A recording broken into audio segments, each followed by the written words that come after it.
membahas dari sedikit pembahasan dari kitab Taisirul Khalaq. Ya, di dalam awal babnya ini membahas tentang adab-adab kita dalam bermasyarakat, bermajlis, bergaul. Ini yang pertama di bab muqaddimahnya, ini adalah membahas tentang takwa. Yang berikutnya nanti bagaimana adab guru, bagaimana adab murid, bagaimana adab saudara, ya, bagaimana beradab kepada tetangga, keluarga. Nah, ini yang pertama adalah membahas tentang takwa. Ya, takwa sering kita mendengarkan di hari-hari Jumat. Tapi dalam ringkasan ini beliau menuliskan at-taqwa hiya imtithal awamirillah azza wa jalla wa ijtinabun nawahi sirran wa alaniyah. Fala tatimmu illa bitakhalli an kulli radhilatin. Takwa itu adalah melakukan segala perintah Allah dan menjauhkan, ya, dari apa yang dilarangnya. Allah yang maha tinggi melarang apa kira-kira? Nah, itu dijalankan. Dan Allah yang maha agung, yang bijaksana, dalam larangannya kira-kira gimana? Kenapa kita katakan seperti itu? Karena bagi orang yang bertakwa, mau keadaan diam-diam dan terang-terangan, tetap dia takut sama Allah. Kalau dalam keadaan takut beneran, bukan takut pura-pura, gitu. Karena dalam pengawasan. Nah ini, maka takwa yang sedemikian adalah takwa yang sempurna. Wattakhalli bikullil fadilah fahiya tariqal ladzi man salakah tada.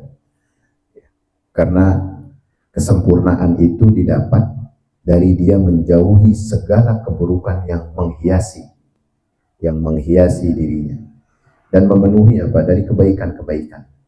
Penuh isinya sama kebaikan-kebaikan. Nah, ini pancaran takwa itu kelihatan sama orang-orang yang memang terpenuhi dirinya oleh cahaya ilahi.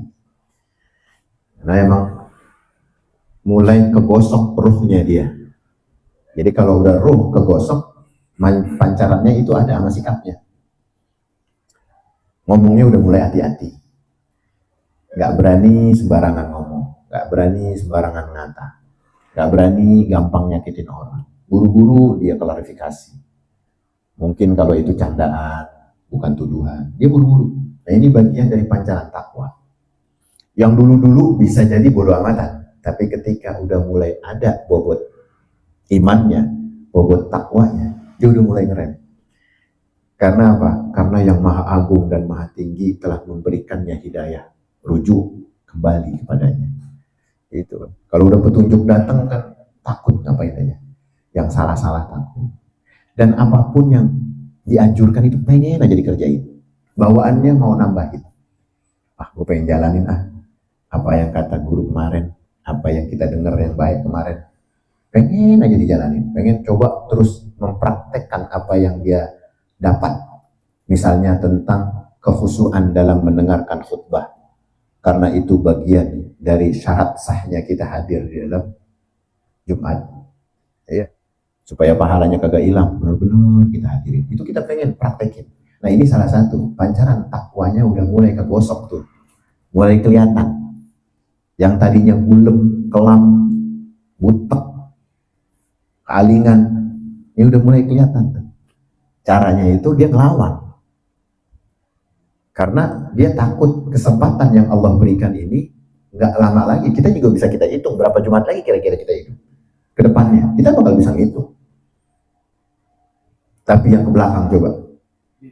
Udah kagak kehitung yang kita alpanya, yang kita nggak khusyuknya, yang kita ngabai, yang ngantuknya, yang pora-poranya, yang ngelambatinnya, sengaja ngakhirin. Santai, belum komat.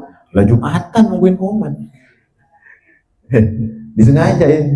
Biasa itu. Anak-anak dulu di pondok juga begitu awal-awal pondok. Gua dipora-porain lama kalau di kamar mandi. Ya mutar bergaul belum komat katanya. Itu pas gilirannya dia naik peringkat ya ke tingkat yang lebih tinggi, apalagi pas bermasyarakat, apalagi dituntut untuk mempraktekkan ilmunya, di situ dia mulai terpegun dan kaget. Ya Allah, selama ini umur kita yang kita jalanin dulu kagak ada yang beres rupanya.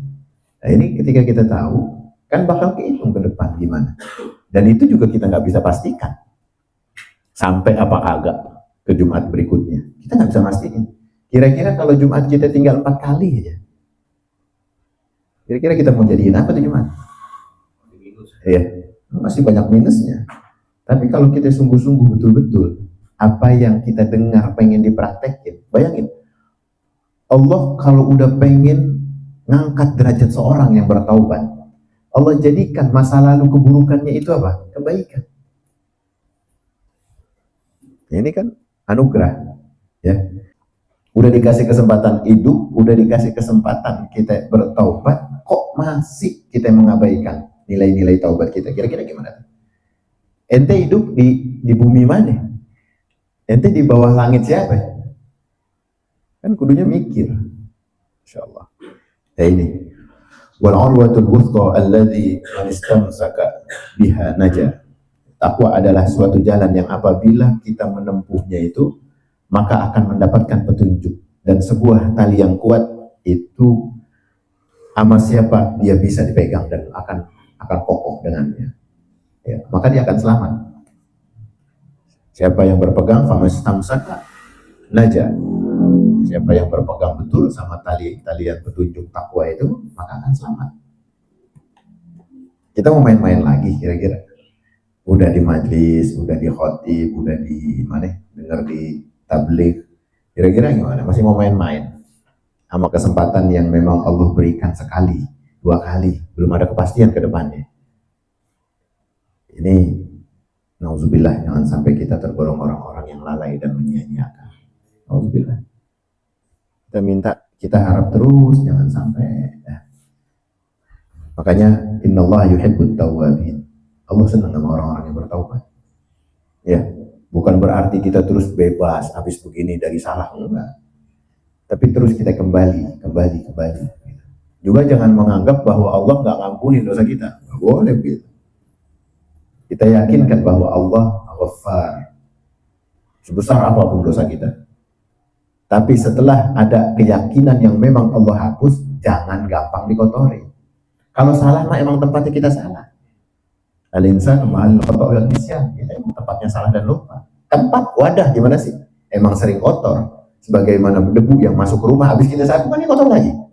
Tapi senang nggak kita habis gitu bersihin? Kan senang, nyaman. Beda kalau kita malas. Sama kayak baju kita pakai nih, ini bersih. 2 hari kita pakai, kira-kira gimana? Walaupun dia kelihatan bersih, dia akan lusuh, dia akan berdebu, bahkan beraroma. Yang baunya udah kagak kesingkap kira-kira. Ini kira-kira mau diapain? Mau didiemin aja kan enggak? Kita bersihin, kita ganti. Ada wayahnya kita itu bersih-bersih diri. Ya kan? Allah senang sama orang yang merujuk kembali kepadanya dan bersih-bersih diri. Wa yuhibbul mutatahhirin. Allah senang sama orang yang bersih-bersih. Bersih dari pakaiannya, bersih dari kotoran jiwanya. Habis sholat nih, aduh, lupa lagi, begini, urusan masih belum beres. Tadi nggak begitu khusyuk, nanti pengen sholat yang kedua nih, coba khusyuk. Kan seneng jadinya, oh iya, dia menyadari bahwa dirinya kotor tadi barusan. Lalu pengen kita sempurnakan dengan sunnahnya. Allah senang. Bukan berarti terus habis gitu kita wajib suci, bersih, dan menghujat orang. Wah, lu belum tentu bersih lu. Nggak begitu. Adanya kita tahu, ya kan sebab Allah kasih hidayah. Apa terus serta-merta kita menyalahkan orang, bahwa orang yang lain, orang ada di sekitar kita, orang-orang yang belum bertakwa seperti kita. Kita mau menganggap begitu? Nggak boleh. Ente bertakwa itu kan juga atas rezekinya Allah. Bisa takut sama Allah. Ada cahaya yang memang Allah titipkan. Karena ente mau menuju. Mau menuju aja itu udah bagian dari jalan yang Allah tunjuk. Kira-kira kalau kita menghardik orang, coba mencemooh orang, bukannya makin terang, makin gelap. Beda kalau dia menjadi jalur pembuka yang lain, beda. Ya Pak, sabar, saya juga dulu begitu, belajar sama. Iya. Jadi kita memberikan motivasi kepada orang, jangan sampai lupa. Jangan sampai malah lalai, jangan sampai kok kembali ke hal-hal. Teman-teman juga begitu. Rem-rem dikit kalau cerita, kalau ngomong. Hati-hati, jangan kebawa bohong nyakitin orang. Iya kan? Ada orang yang dengan candaan-candaan juga akhirnya ngomong berlebihan, pakai bohong gitu kan. Banyak yang begitu. Jadi kalau sampai kita mudah untuk apa istilahnya membuat lelucon-lelucon yang sifatnya ini kok menyakiti saudara kita, terus sampai melukai dan juga kebawa-bawa ke dalam perasaan dalamnya.